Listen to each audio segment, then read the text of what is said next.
Des gens qui ont beaucoup d'influence, n'est-ce pas, Monsieur Leblanc, donc ancien directeur du Tour de France, Jean-Michel Orouet, qui est l'enfant du pays, et Monsieur Augendre, donc, qui nous fait le plaisir de nous accompagner aujourd'hui.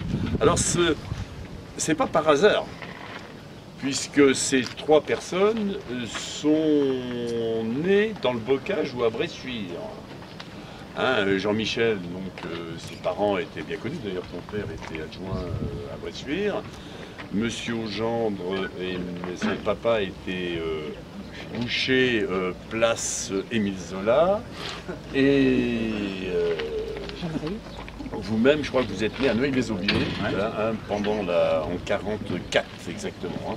Vous êtes resté dans, Monsieur Leblanc, dans la région pendant... Dans le Landau. Dans le Landau.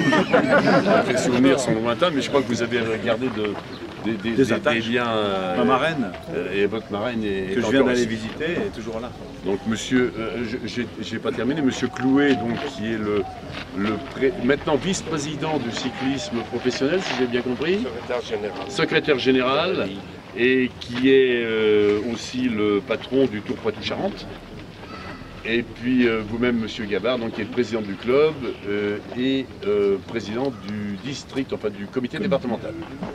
Donc ce matin, on était avec Jean-François Moreau, donc premier adjoint et maire délégué de Noirterre. On vient d'inaugurer une place à Noirterre, la place de la Gare, que nous avons nommée place Sophie des Marais. Qu'est-ce que ça vient faire là-dedans?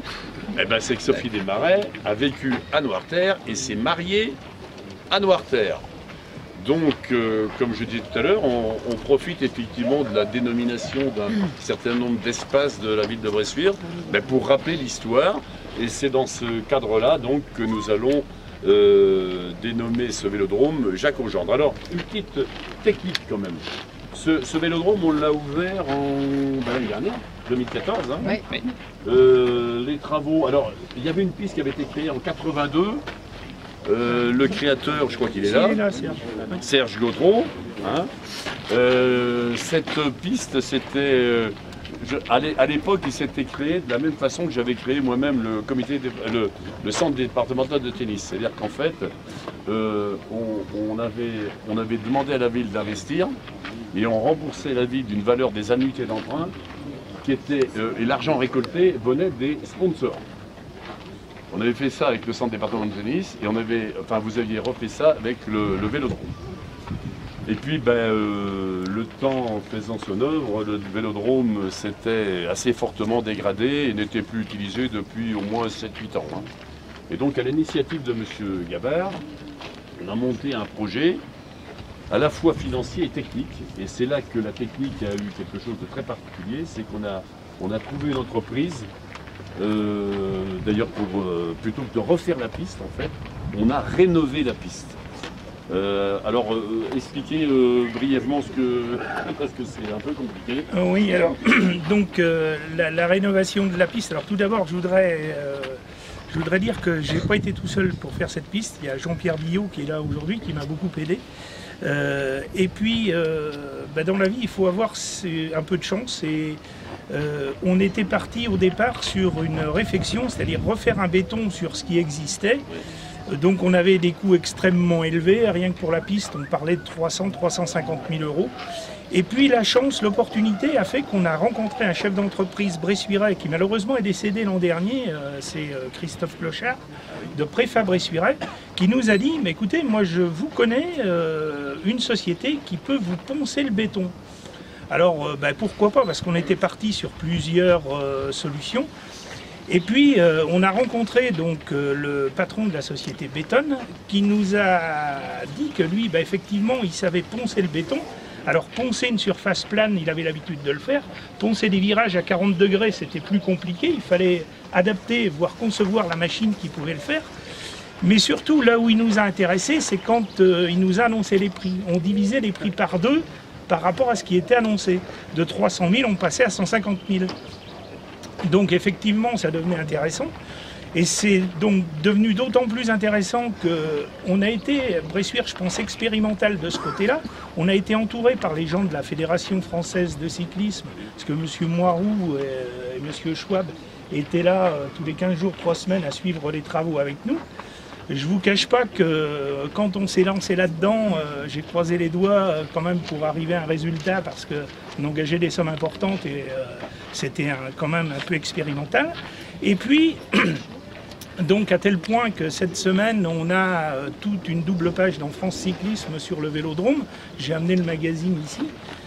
J'ai malheureusement pas eu le temps, pour une question de timing, de donner le nom de baptême du Vélodrome parce que c'était rendu sous presse avant qu'on ait votre accord, monsieur Augendre. Pas grave. Donc voilà. Voilà. Mais ce sera la semaine prochaine sur le site de la Fédé. Donc voilà un petit peu pour l'histoire et on est arrivé avec un coût raisonnable et surtout ce qui a débloqué le financement, je crois, c'est la piste de prévention routière au milieu du Vélodrome, là une idée de Jean-Pierre Billot qui a auprès du Conseil général et de la région vraiment débloqué le financement. Voilà un peu l'historique de ce que l'on a fait. Donc une technique, alors ça paraît granuleux comme ça, mais en fait quand on passe la main dessus, c'est parfaitement lisse. En fait le travail du béton, on l'a gratté comme avec de la toile émerie et on a fait ressortir effectivement un petit peu le grain des cailloux, mais en fait au toucher c'est parfaitement lisse. Donc voilà un peu l'histoire technique de la réhabilitation du Vélodrome. C'est vrai qu'au niveau du conseil municipal, il y a eu beaucoup d'hésitations parce que le choix c'était où on le détruit, où on le réhabilite. Et puis aujourd'hui, je crois qu'il ne faut pas le regretter parce que c'est le seul des Deux-Sèvres. Il y en a peu en Poitou-Charentes. Il y en a combien en Poitou-Charentes 5 ou 6 quoi. 5 ou 6, oui, homologués. Voilà, alors revenons maintenant à M. Augendre. Vous avez un CV tellement long, M. Augendre, vous me permettez de lire parce que je ne me souviendrai pas trop. Donc, il est né le 28 avril 25 à Paris. Son père se destinait à une carrière de cycliste, mais la Deuxième Guerre mondiale est venue effacer les rêves paternels. Bien sûr, le vélo était un sujet de prédilection dans le foyer Augendre. Pendant l'occupation, il vient habiter à Bressuire de 1940 à 1945. Son père sera boucher place Émile Zola et Jacques Augendre, passionné de vélo, sera licencié au Vélo Club Bressuirais. Il participera à de nombreuses courses dans la région. En 1946, il intègre le magazine L'Équipe, qu'il quittera en 1965. De 65 à 90, il tiendra la chronique cycliste dans le journal Le Monde et travaillera également pour Midi Libre, sans compter ses collaborations pour le Télégramme, Miroir Sprint, Le Cycle, où il finira rédacteur en chef. Jacques Augendre détient le record de suivi du Tour de France en tant que journaliste, 55 Tours de France à son actif entre 1949 et 2006. Jacques Augendre est aussi l'auteur d'une vingtaine d'ouvrages sur le cyclisme, parmi lesquels Antoine Blondin à Saint-Jean d'hiver, La France vue du Tour avec Éric Fotorino, ancien directeur du Monde, le Tour 25 étapes de légende, etc. Ses coureurs fétiches, ses Fausto Coppi et Louison Bobet, qu'il a côtoyé régulièrement sur les routes du Tour, comme son ami Antoine Blondin. Et il y a un petit commentaire, et on a déjà pu le constater, et puis la journée va être très riche. Jacques Augendre est un livre ouvert et une mémoire intacte du cyclisme hexagonal et bien sûr du Tour de France. Donc c'est un grand honneur pour nous, Monsieur Augendre, que vous nous ayez permis d'appeler ce vélodrome à votre nom. Comme je disais tout à l'heure, de la même façon avec Sophie Desmarais à Noirterre. C'est un clin d'œil de l'histoire, des gens qui sont passés par Bressuire, mais au-delà, on en parlera aussi à la mairie tout à l'heure, on compte aussi sur votre appui pour nous soutenir dans certaines actions, vanter les mérites de Bressuire, et pourquoi pas, Monsieur Leblanc, obtenir enfin un jour une étape du Tour de France. Monsieur Prudhomme me l'avait promis avant la fin de mon mandat. Il ne m'avait pas dit lequel. Ça serait ennuyeux que je sois encore obligé de me représenter. Donc voilà. Alors Monsieur Augendre, si vous voulez bien que nous découvrions la plaque ensemble. Jean-Michel. Oui. Donc il a été inauguré le 21 juin 2014. Donc vous avez la liste des personnalités ici présentes. Il y avait en particulier le président du Conseil fédéral et a reçu le nom de Jacques Augendre le 6 juin 2015. Journaliste sportif, spécialiste du cyclisme et plus particulièrement du Tour de France. Il y a eu un gros impact populaire. Et je pense que c'est l'occasion justement de rappeler cette petite histoire. Et puis pour l'anecdote aussi, et M. Augendre me le rappelait tout à l'heure, pendant très longtemps, j'ai vu hier, j'étais avec le préfet, et il y avait des photos aériennes du quartier Valette, là, ici, en construction. Et ici, il n'y avait rien du tout. Il y avait le terrain de foot, il n'y avait rien d'autre. Et ici, il y avait des jardins. Et curieusement, le jardin de M. Augendre était à la place du Vélodrome. Donc c'est des raccourcis de l'histoire extraordinaire. Voilà. Écoutez, Monsieur Leblanc, vous voulez rajouter quelque chose? Parce que... Oui, si, tiens. Comme vous connaissez très bien. Ouais. Hein, bon alors je vais dire rapidement que je suis moi aussi touché et tellement heureux pour mon ami Jacques, que j'ai côtoyé évidemment pendant toute ma carrière au Tour de France et même avant, puisque quand j'ai débuté dans le journalisme, dans un journal régional La Voix du Nord, Jacques était déjà le correspondant cycliste pour La Voix du Nord. Donc nous côtoyions téléphoniquement et ensuite nous avons été compagnons de route sur le Tour de France quand j'étais à l'équipe. Et ensuite quand je suis venu au Tour de France et que Jacques a mis fin à sa carrière de journaliste, j'ai considéré que cette somme de connaissances, de références, cette passion qu'il avait pour le cyclisme et le Tour de France en particulier, ne devait pas être perdue. C'est la raison pour laquelle je demandais à Jacques de venir intégrer la Société du Tour de France comme historien, documentaliste, archiviste, tout ce que vous voulez, la mémoire du Tour de France. Et Jacques a fait ça très bien pendant des années, parallèlement aux ouvrages qu'il a écrits, que vous venez d'en citer quelques-uns, mais il y en a eu beaucoup d'autres. Sans parler des préfaces qu'il a faites, sans parler des articles qu'il a produits. Bref, il est vraiment la mémoire du Tour de France. Et de surcroît, et c'est peut-être ce qui me touche tout autant, Jacques, je vais le dire avec émotion, est un formidable compagnon de route. Il incarne la confraternité, la gentillesse, la bonhomie, la générosité. Et ce sont des valeurs qui ont tendance parfois à se perdre un peu. Eh bien, lui, non, elles ne se perdent pas et il les transmet. On ne peut pas être agressif, méchant, méprisant au contact d'un homme comme Jacques Augendre. Et j'aurai l'occasion de le redire à la fin de cette année, puisque Jacques Augendre sera fait par l'Association des anciens internationaux de France du sport, sera fait Gloire du sport. C'est une référence éminente et j'aurai l'occasion, on me l'a déjà demandé, j'aurai l'occasion de prononcer, on dit ça comme ça, son éloge, ce que j'ai créé et que je lirai bien volontiers avec toute la spontanéité, la sincérité de cœur que je lui porte. Bravo Jacques. Merci.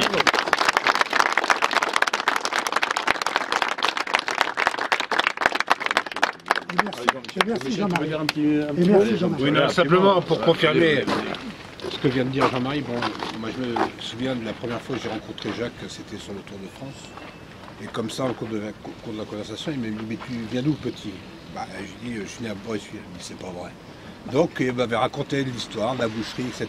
Donc, voilà, moi j'ai fait 12 Tours de France, c'est-à-dire le quart de ce qu'a fait Jacques à peu près.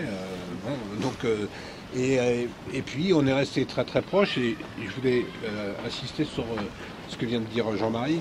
Très franchement, je peux dire que j'ai rarement rencontré quelqu'un de la qualité humaine de Jacques Augendre. Et j'insiste vraiment sur ce point-là. C'est la compétence et la bonté et l'intelligence personnifiée. Et vraiment, je suis très très fier d'être aujourd'hui à côté de lui parce qu'il mérite amplement l'honneur que vous lui faites aujourd'hui de baptiser ce vélodrome à son nom. Voilà, j'insiste vraiment là-dessus. Je pense que tous les jeunes confrères qui aujourd'hui sont dans ce métier-là devraient vraiment s'inspirer à la fois de la rigueur, du professionnalisme et encore une fois de l'humanité de Jacques. Merci beaucoup.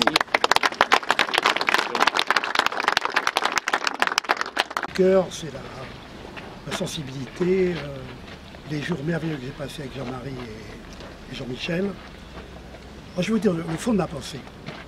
pour moi, Jean-Marie, c'est non seulement un homme remarquable et un merveilleux compagnon, c'est pour moi, je l'ai écrit, je le pense, c'est le plus grand directeur du Tour qu'il y ait eu. Et je vais vous dire pourquoi. Parce que il a dirigé le Tour dans des conditions très difficiles, on le sait, 98, il ne dormait pas de la nuit. Il a trouvé les bonnes solutions. Et je ne suis pas sûr que ses prédécesseurs les auraient trouvées. Henri Desgrands était trop impulsif, comme Jacques Godet, et Félix Sévétan n'avait peut-être pas le contexte suffisant. Or Jean-Marie, avant de diriger le Tour, a participé au Tour comme coureur. C'est-à-dire qu'il parlait à la fois le langage du coureur, de l'organisateur, et son bon sens, sa compétence, son réalisme lui a permis de résoudre des problèmes qui apparemment étaient insolubles. Donc ça, c'est ce qu'il a réussi, moi je trouve que c'est formidable. De nombreuses voix se sont élevées pour réclamer l'arrêt du Tour, ce qu'il ne fallait surtout pas faire. Et Jean-Marie a ramené le Tour à Paris. Et ça, c'est une grande victoire. La victoire, c'est celui qui a gagné, et la victoire de Jean-Marie Leblanc. Alors, Jean-Michel, que j'apprécie beaucoup, évidemment, excellent confrère. Là non plus, c'est pas la brossard à lui, hein, c'est sincère. Un des meilleurs chroniqueurs de l'équipe et de la presse. Moi, je le dis, quand Jean-Michel faisait des chroniques dans l'équipe, je me précipitais pour lire sa chronique, son papier, et chaque fois, je me régalais, c'était un bonheur. Alors, bravo Jean-Marie, bravo Jean-Michel. Merci.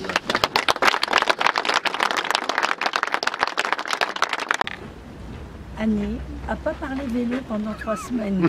Alors, quel bonheur avec ma fille. Alors, il y avait les chemises au retour. Alors, moi, je vais vous dire une chose. C'est finement dit ça, bravo Nicole. Je vais vous dire autre chose. Nicole doit être largement associée. Ah.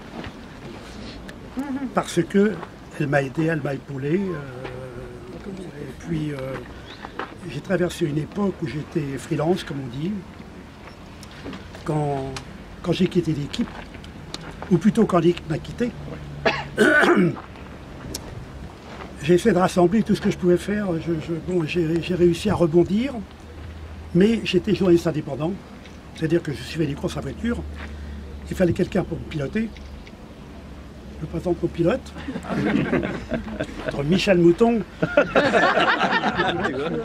qui était à la fois pilote et téléphoniste. Téléphoniste, c'est important, on téléphonait les papiers à l'époque, ouais. Téléphoniste. Voilà, et puis, en plus, elle a une culture du vélo, parce que Nicole est la nièce de Jean Mavier, qu'on appelait Tonton Jean, qui a été directeur d'un club qui était un club très important, le Club Sportif International, où courait mon frère. Et c'est grâce à la rencontre de Jean Mavier, dans des circonstances tout à fait inattendues, que j'ai pu mettre un pied à l'équipe, que je suis entré à l'équipe. Donc ça a été le point de départ. Donc, Nicole, que j'ai rencontrée pour la première fois au Veldiv. Sur une piste. La boucle est bouclée. La boucle est bouclée. J'avais 15 ans. Rue des Latons, le Nélaton Palace. Et c'était T'étais un peu jeune quand même. Gentil, mais elle était d'une gentille. Il s'est occupé de la petite jeune fille insignifiante à 15 ans et demi. Il avait 27 ans. Il s'est occupé de moi, comme les autres ne sont pas occupés, mais avec beaucoup de respect, de gentillesse. Et il m'a initié à la piste. Il m'a expliqué, voilà. Alors, j'ajoute que Nicole connaît très bien le vélo, qu'elle a un sens critique, elle aurait dû faire du journalisme. Et que de fois, elle me dit, sévère, moi. Ton papier, je voudrais le relire avant que tu l'envoies au Cuba. Oui, je voudrais le relire. Elle me dit, là, t'es convaincu? Non. Et puis la chute, elle n'est pas terrible. Il faut me trouver autre chose. Alors j'essaie de trouver autre chose. Je dois dire, là non plus, c'est pas de la pastaterie, c'est la réalité. Ces remarques étaient toujours pertinentes. Alors merci Jean-Marie, merci Jean-Michel, merci Nicole. La bise.